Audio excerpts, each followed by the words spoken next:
Watak-watak na nga ba ang Uniteam mga tol, 'no? So ayan ang ating, panonoorin ngayon at bibigyan ng, reaction video. Ang Uniteam isa 'to sa hindi pala isa, ang pinakamalakas 'no, na tambalan o, grupo, sabihin nating grupo nitong nakaraang eleksyon mga tol, 'no, ay nagkawatak-watak na daw. So ito mula kay Pinas News Insider, kakapasok lang hala mga media at kongreso na bulabog ni Sandro Marcos mga tol. So yan ang ating, bibigyan ng, commentary at reaction video. Huwag niyong kalimutan mag-subscribe kay Pinas News Insider. At kung bago ka pa lamang dito at trip mo yung mga ganitong klaseng reaction video and commentary, syempre huwag mo rin kalimutan mag-subscribe. Click mo na rin ang notification bell para ma-notify ka whenever na may mga bago tayong commentary and reaction video tulad nito. So wag na natin patagalin pa. Total wala na rin naman tayong hinihintay na. Panoorin na natin to mga tol. Ito ang balita ngayon. Viral ngayon sa mundo ng social media. Ang di umano'y balitang Congressman Sandro Marcos matapang na nagsalita patungkol sa di umano'y dahilan ng pagkawatak-watak ng Uniteam. Pero bago ang lahat, kung bago ka pa lamang sa aming channel, please i-like ang video at mag-subscribe at Alam niyo mga tol, no, pagdating sa politika, hindi na bago yan sa atin makakita ng mga dating magkaibigang naging magkaaway. Mga dating magkaaway, naging magkaibigan, pinagbuklod ng kanilang tandem o ng kanilang partido, mga tol. No? Kahit mismo ang mga magkakapatid, magnanay, tatay, magkakapamilya, nag-aaway-away sa mundo ng politika. Kaya kung di umano'y nagkawatak-watak na daw ang Uniteam, hindi naman bago yan 'no, sa pandinig natin mga tol.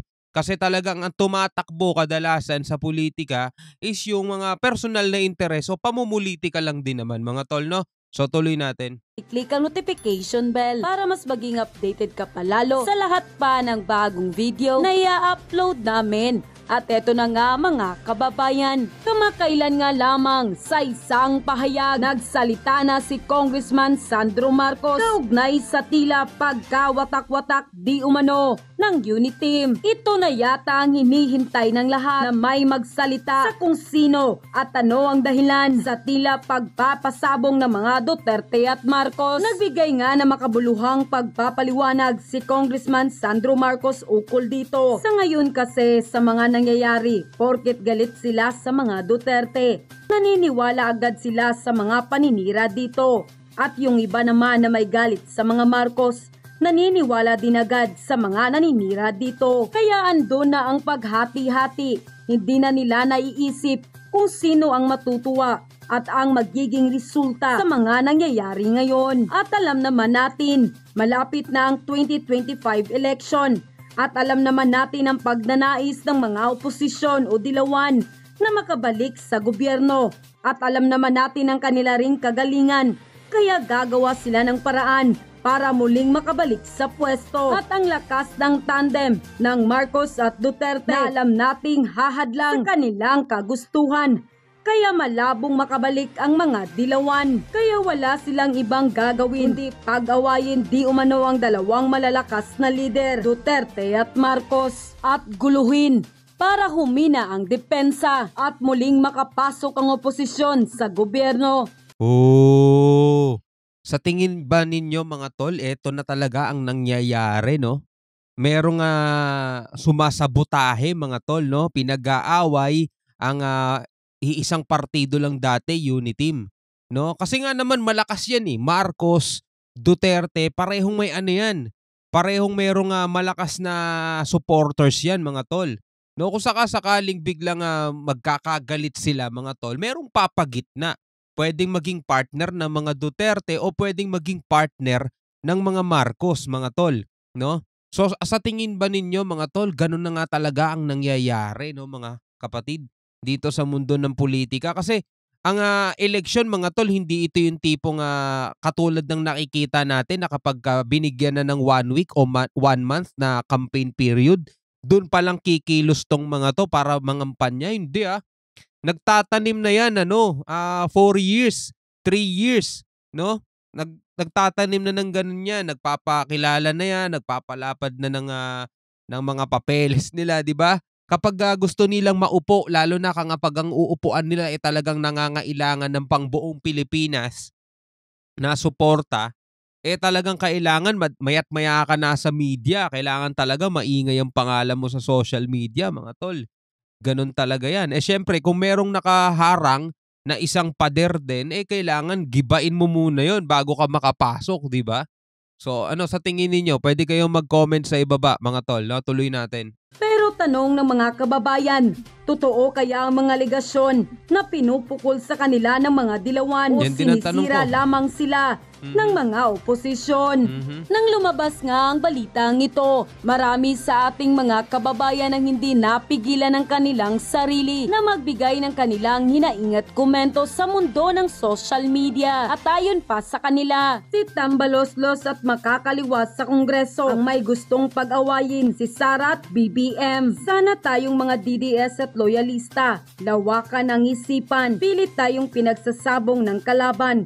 Kumakagat naman kayo. Sino sa tingin nyo ang nagkikinabang? Di ba sila? Pinagtatawanan lang tayo ng kabila. Isip-isip. Paano tayo makakaahon sa hirap? Kung kayo ay walang unity dyan sa Senado, ikaw Apo President, Vice Pres, bakit? Please lang, pakitignan lang kung ano ang dapat gawin. Puro tayo pataas ng pataas ang mga presyo, ang mga bilihin. Papaano kaming mahirap? Wala na ba kaming karapatan na magsabi dapat gawin kayo dyan sa Senado? Puro bilyon ang pinag-uusapan, pero puro naman aming naririnig walang iba, kundi kurap. Sos Mariosep. So as far as we are concerned, mga kapatid, no? Ay alam naman natin hindi naman magkaaway ang Vice President at President at talagang matibay pa rin sila.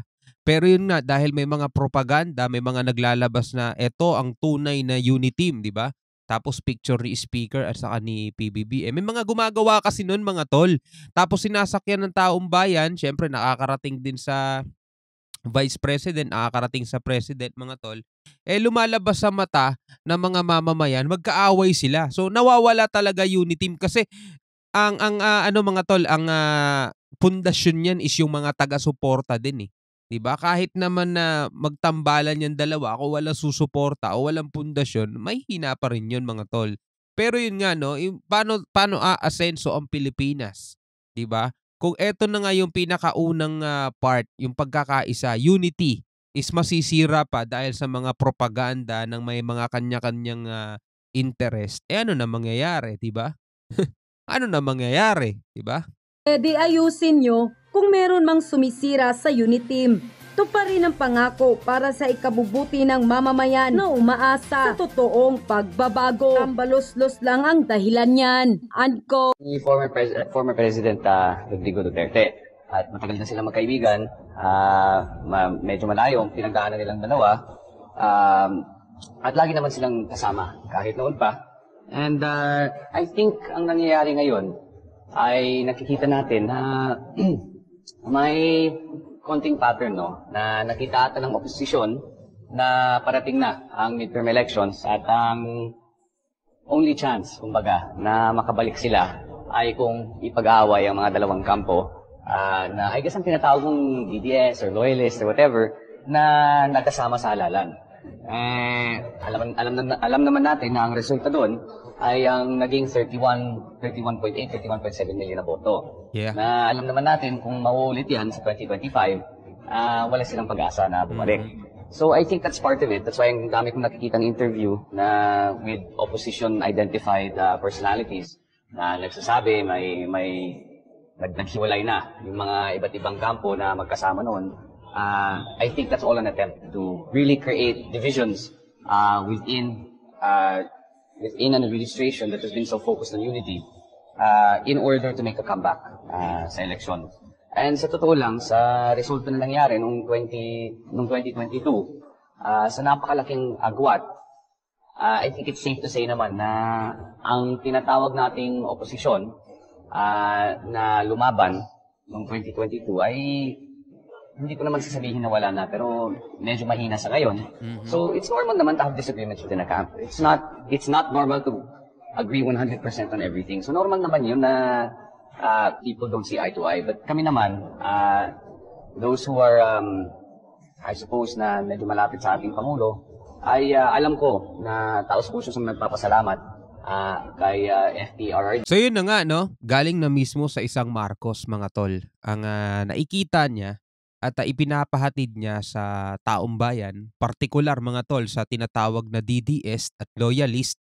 So yung loyalist, yan yung mga taga-suporta ng Marcos, at DDS naman, alam nyo na, Duterte diehard supporters mga tol, na talagang ipaglalaban hanggang kahuli-hulihan ng kampo naman ng Duterte mga tol.